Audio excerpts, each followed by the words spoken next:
that time again. The obligatory boosted board slash me getting lunch at the same Thai place every day. Same footage always. Different day, different time.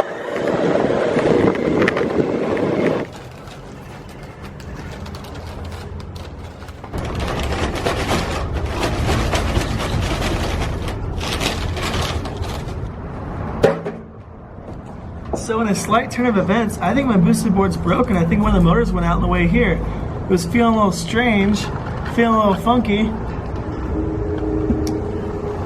And I got off as I didn't know what's wrong with it. It felt weird. I felt like just felt strange. I felt like something wasn't right. Yeah. Did I break a belt again? Holy shit. I just broke a belt. Fuck. Man. I bought a 2-pack of belts, and I put one of them on because one was broken, and I just changed the belt for the second one like 3 days ago, and I already broke it again.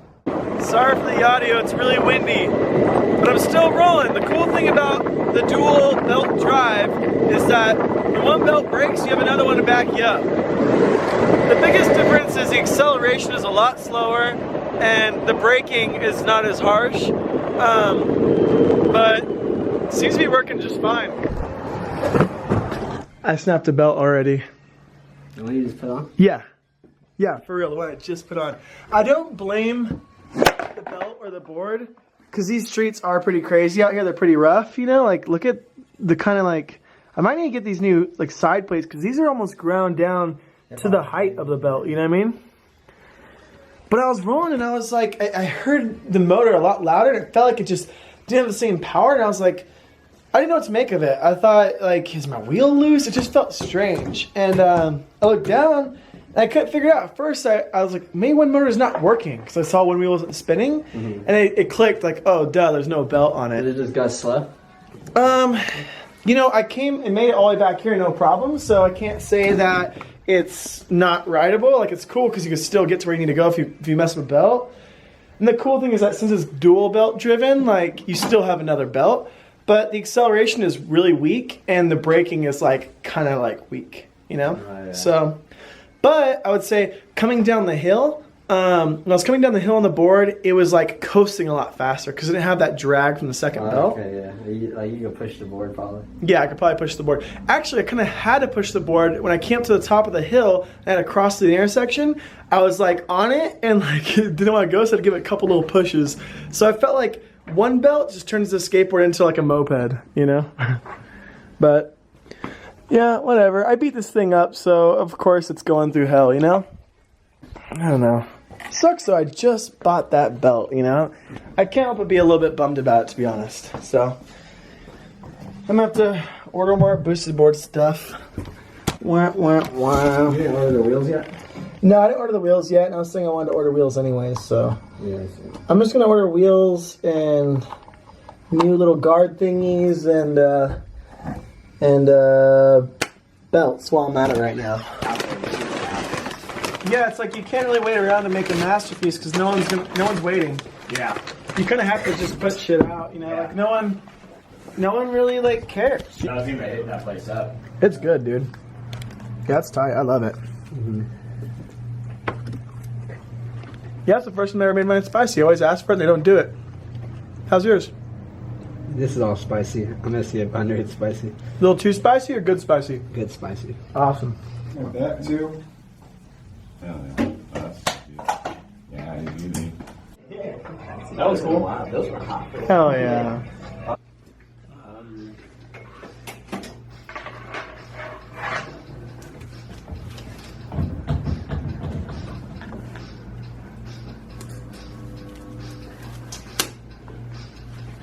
How you feeling, J Daddy? Hungry, sleepy. That's a good rap name for you, huh? Hungry, sleepy? Hungry Sleepy would be your album, but J Daddy would be your name. J Daddy. Uh-huh.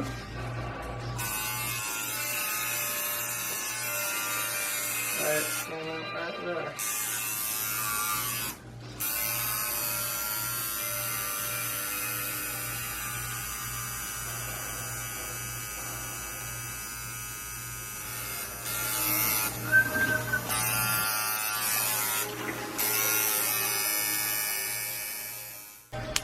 Shark Tank?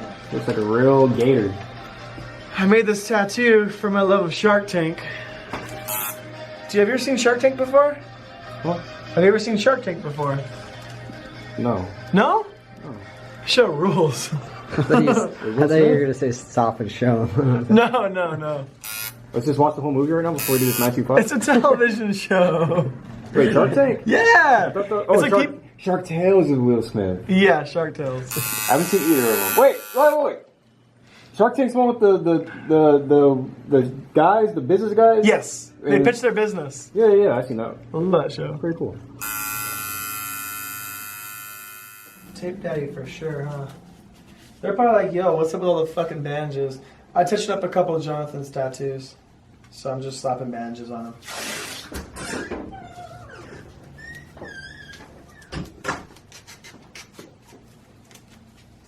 we go.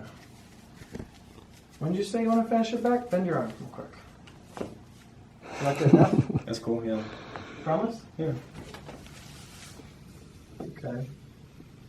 I'm gonna get a picture of it because I haven't looked at it in a long time, and then I can like see what I think would be cool around it. I'll start figuring it out. Cool. Okay, I took a picture of your butt probably, or the ground. Butt on the ground. Yeah. Anthony, let's see your back. Anthony needs to finish his back, but he won't do it because he's scared. Same reason why he won't finish his back. Same reason I haven't started my back. I'm not scared anymore. You're not scared anymore? We've just been busy. That's fair. I'm definitely fucking scared. That's fair.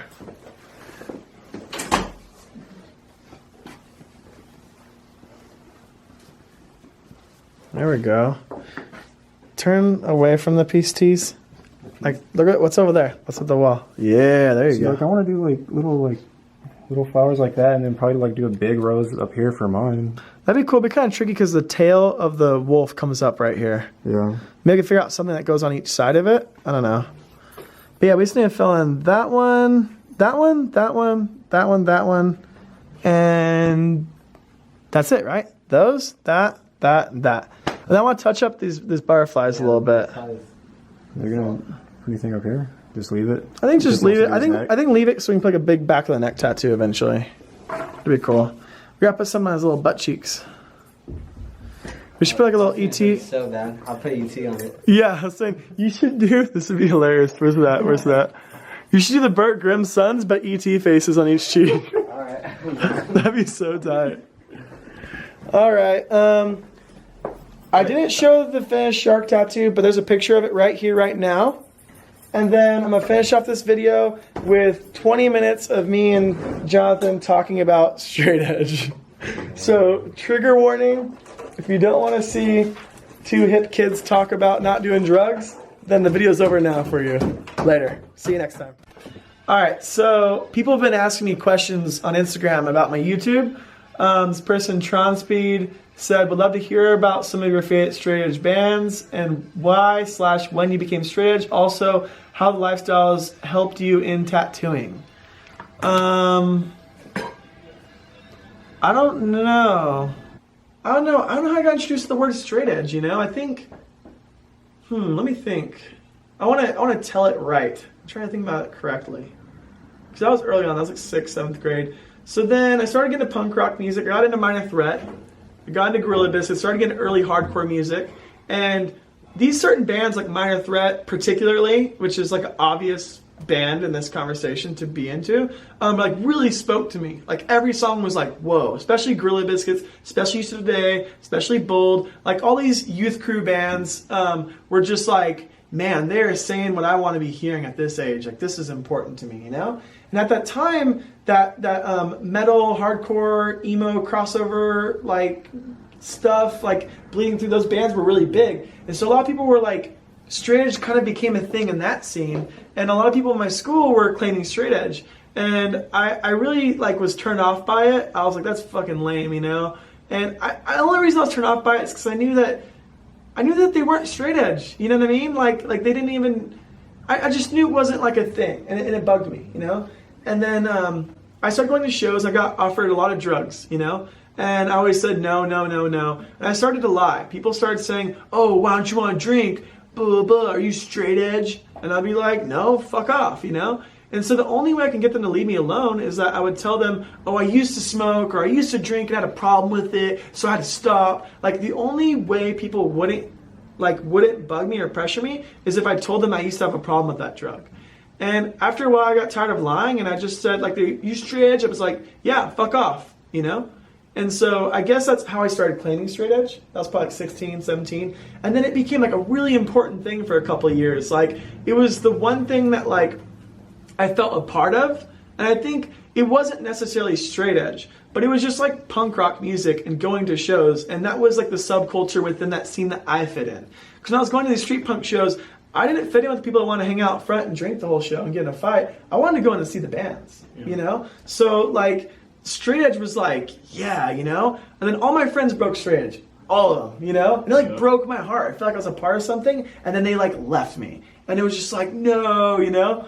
And then, I don't know, I think when I was 18, I was like, I'm going to get a straight edge tattoo for my first tattoo. So I got a big straight edge tattoo. And then first tattoo too. Yeah. And then as time went on, I don't think I needed those songs. And I don't think I needed that label as much as I did when I was young. I do feel that like it was kind of a teenager's game, and I feel like those songs really spoke to me when I really needed them at a certain point in time. And I think not so much now. Like I love those bands. I you know, like I'm still straight edge, whatever that means. I don't like. It's not as important to me, and it's not something I think about like I used to think about. If a friend now broke straight edge, I wouldn't care, you know? For me, I guess it's more or less like, if straight edge didn't exist, if it wasn't a thing, I still wouldn't abuse drugs or alcohol. Yeah. And I think, to be honest, I got kind of turned off by the straight edge. Just over time, like people coming in and out and people just kind of like, it just, I don't know, the terminology got kind of twisted. You hear people like, oh, I'm straight edge now, or I'm straight edge for this month. Like when they're going sober for a bit. Yeah. And I don't like that. I don't think straight edge is something that you kind of hop in and out of. You know what I mean? I feel like if you're sober, that's rad. If you're, you know, getting clean and you're sober, that's cool. But straight edge, I feel like, is something that, it's something more than that. It is like a way of life. It is something that is kind of forever. And I think that's what makes straight edge cool. And I feel like, to me, I think straight edge can be a lot of different things to a lot of different people, but for me, straight edge is like good morals without God. You know, I'm very atheist, and I think, you know, I felt like being atheist, you know, was something that was like bad, and that people assumed that I was bad because I didn't go to church. And I feel like straight edge was something that I could feel like a part of, and I could feel like, you know what, like I don't need to go to church to be a good person, you know? And for me, that's what straight edge was for me, you know? And I think nowadays, if someone says, hey, do you have a cigarette? I say, oh, sorry, I don't smoke. You know, if they say like, you know, I'm not going to be like, oh, I'm straight edge. You know, like that's never been something I was ever like. And I don't think it's something I'll ever be into. And so I feel like as a subculture, as a scene, I feel disconnected from straight edge. I don't hang out, like we hang out, but like, I mean, I don't feel like it's a thing, you know? We don't hang out as like, hey, I'm going to hang out with my straight edge buddy. It's not a thing for me, yeah, you know, it's not a thing. So, I don't know, like, I kind of like the label now more than I ever have because a lot of people aren't in it. I think it's kind of cool that I think it's cool that it's not cool to be straight edge. That's what I think, you know? And I think if someone's a teenager and they need to claim straight edge to avoid peer pressure, and they turn 18 or 21 and they want to drink, and that was the crutch they needed for a while to wait till they were ready, I think that's totally okay. I mean, yes, my teenager self says that's lame, but my adult self says that's okay, you know? Yeah. And I think, I don't think it's okay, like, for adults to be like, oh, I'm straight edge, and I'm not anymore. And I feel it kind of makes a mockery of, like, of my subculture and my beliefs. And I also think that you kind of have to be into punk rock a little bit. You have to, like, you see it in movies. Like, I saw some movie and the girl was like, oh, I'm straight edge. And it's like, what the fuck? Like, you have to... And that Tyler, the Creator guy, said he was straight edge. Like, I don't know if he listens to punk or anything, but... I don't know about that. But yeah, I mean, I think it's like... I think straight edge isn't the word sober. Straight edge is you know, having good morals and being sober and not abusing drugs and alcohol within the punk community. Yeah, it's a little branch off within... Yeah, I think it's like a punk rock thing. Yeah, definitely. You know, it's not like a... I don't know. Yeah, I think it's a punk rock thing. Here's Anthony's face. Boom. Yeah. I don't think straight edge is something to keep. I don't know. I guess I just don't think about it. I don't know if that makes me lame or that's an adult thing or something that someone young doesn't want to hear. But I mean, I don't know. Whatever. I think if you're trying so hard, you're probably not to begin with. And I think, I guess, like, just not to ramble on, because it's going to be like fucking 20 minutes. Good Lord. I think the second part of the question was, how does being straight edge like affect my business or benefit my business? I don't like the way that's really worded. You know, I don't think that's fair. I think. I guess I look at it as the same as being sober. Like, yeah, don't show up on drugs to work. Like, you can drink and do drugs and abuse that and have fun on the weekends, and you could be sober and come to work on time Monday, you know? And some people can't, and I don't think you have to be straight edge to be able to operate functionally, you know? I think, I don't know. Yeah, I don't think it does anything like that. I would say that it does... Has it benefited you, though, like, as a tattooer, being a vegan, straight edge tattooer? Like, has that... I don't think straight edge as much as vegan. I think veganism kind of gave me veganism kind of made me be able to learn what's inside of my food.